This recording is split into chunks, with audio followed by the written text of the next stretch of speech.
না তারা কইছে আমরা গাড়ি আইতেছে আমরা অপেক্ষা করতাম, এখন তারা আর এখন ধান নিত না। তারা কইছে কত তারা ম্যাডাম তারা কইতেছে এখন আর ধান নিত না, অনেক লেবার ধান উড়াইতো না, আমরা বাড়ি যেতেছি। কি কারণে? ব্যবহারিক ধান তারা উড়াইছে, গাড়ি ফুল হয়েছে, অনেক গাড়ি আসছিল না, তারা গাড়ি একটা আনাইছে, কইছে ধান লইব সময় আইছেন?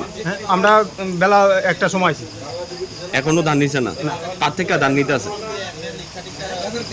ব্যবহারিক ধানও উঠাইছে, কৃষকের ধানও উঠাইছে যে মনে করেন আমরা ধানও আমরা 700-800 জন কৃষক আসছিলাম, ধানটি নিব কইছে, ধানটি এখন তারা উড়াইতো না, এখন লেবার ধান উড়াইতো না কইতেছে, আমরা এখন বাড়ি যেতেছি। তারা কারা? মানে লেবার ধান উড়াইতো না তারা কইতেছে, এখন আর ধান উড়াইতো না। টেপানিয়া কৃষি দপ্তর, টেপানিয়া কৃষি, এটা মনে হয় আমি তো সঠিক জানি না, টেপানিয়া আমরা টেপানিয়া ব্লকে পয়সা দিতাম ধান। আচ্ছা, আরেকটা বিষয়, এই যে ধান ক্রয়, এটা কিন্তু মূলত কৃষকরা লাগে, কৃষক এইখানে কি ব্যাপারীরা এসে ধান ক্রয় বিক্রি করতেছে? ব্যাপারীরাও বিক্রি করতেছে, ব্যাপারীরাও দিতে আছে না ইনচার্জ। আমরা শুধু আমরা ফিল অফিসার ইনচার্জ দিয়ে আইছে না, ইনচার্জ দিয়ে খাইতে গেছে বা ইনচার্জ খাইতে গেছে। এই যে আজকে দুপুর থেকে কৃষকরা ধান নেওয়ার লাগা আয়া রয়েছে, আপনারা তারা থেকে নিতে আসেন না কি? তারা যে অভিযোগটা করতে আসলো, বিষয়টা কি বলুন তো একটু।